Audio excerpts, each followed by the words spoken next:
So hello guys and welcome back to my second video. Last video में मैंने अपनी final answer keys देखी थी एसएससी एमटीएस की, और जो भी मुझे रियलाइज़ हुआ और मैंने फील किया कि हाँ दिस इज़ समथिंग जो लैकिंग था, वो मैंने वीडियो में शेयर किया था।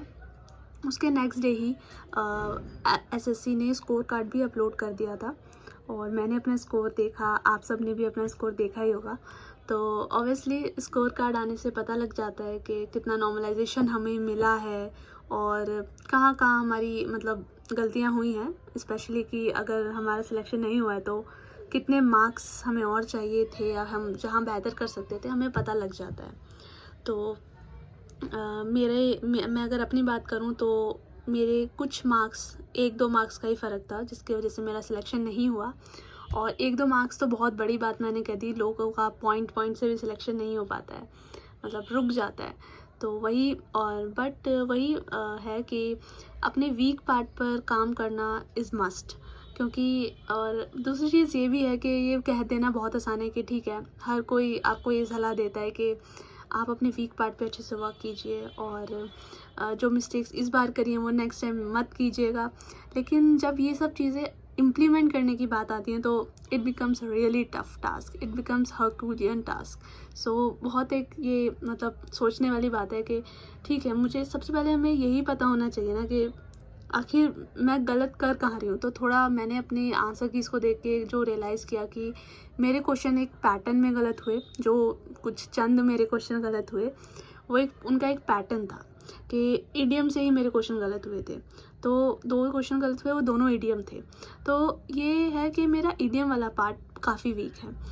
तो इसी तरह से आपको पहचानना है छोटे छोटे पार्ट्स को और इम्प्लीमेंट करना है। जितना पहचान पाएंगे शायद इम्प्रूवमेंट उतना बेहतर हो पाएगा। और सिर्फ नॉलेज भर लेने से ही पेपर नहीं मुझे तो ऐसा ही रियलाइज़ हो रहा है कि सिर्फ नॉलेज ले जाने से पेपर इजीली नहीं क्रैक हो सकता है।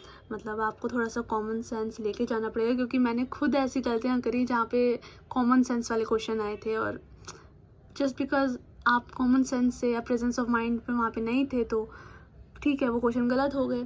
तो और दूसरी चीज़ गाइस, नॉर्मलाइजेशन भी एक हद तक ही काम करता है, जब तक आप अपना जितना पढ़ के गए आपका एक स्टैंडर्ड स्कोर नहीं होगा, उसके बाद ही नॉर्मलाइजेशन वर्क करेगा। बहुत रेयर केस ऐसा होगा कि कोई बहुत ही ख़राब पेपर हमारा गया और इतना नॉर्मलाइजेशन मिल गया कि सिलेक्शन हो गया, वो बहुत ही रेयर केस होगा। और तो वही है कि आपको नॉर्मलाइजेशन से हट के सोचना है, वो तो ठीक ही है, लेकिन अपने एंड से आपका एक स्टैंडर्ड स्कोर ज़रूर होना चाहिए, उसके बाद ही नॉर्मलाइजेशन वर्क करेगा। क्योंकि मेरे केस में यही मुझे दिखा कि नॉर्मलाइजेशन तो अच्छा खासा मिला मुझे, बट स्टिल 1-2 क्वेश्चन जो मेरे गलत हुए सिली मिस्टेक की वजह से, अगर वो सही होते तो शायद मेरा सिलेक्शन हो जाता और शायद नहीं हो ही जाता। तो ऐसा आप में से बहुत सारों के साथ हुआ होगा। मैं तो 1-2 मार्क्स की बात कर रही हूँ, लोग पॉइंट से भी रहे होंगे जैसे मैंने पहले बोला। तो ठीक है, प्रिपरेशन कंटिन्यू ही करेंगे। बाकी अगर आपको लगता है कि हाँ मेरे अंदर पोटेंशियल है और अभी इम्प्रूवमेंट की जा सकती है तो आप आगे प्रिपरेशन कीजिए। बाकी तो सबकी सिचुएशन, सबकी टाइम लिमिट्स होती हैं अपनी अपनी। सो ओके, ऐसे ही कुछ जो मैं रियलाइज़ करती हूँ अपने एग्ज़ाम्स के बारे में, अपनी प्रिपरेशन के बारे में, वो मैं आप सबके साथ शेयर करती रहूँगी। और आप जो भी फील करते हैं मेरे थॉट्स को सुन के, वो आप मुझे कमेंट्स में बता सकते हैं और अपने थॉट्स भी शेयर कर सकते हैं, ताकि मुझे भी कुछ नॉलेज मिलती रहे आप लोगों से।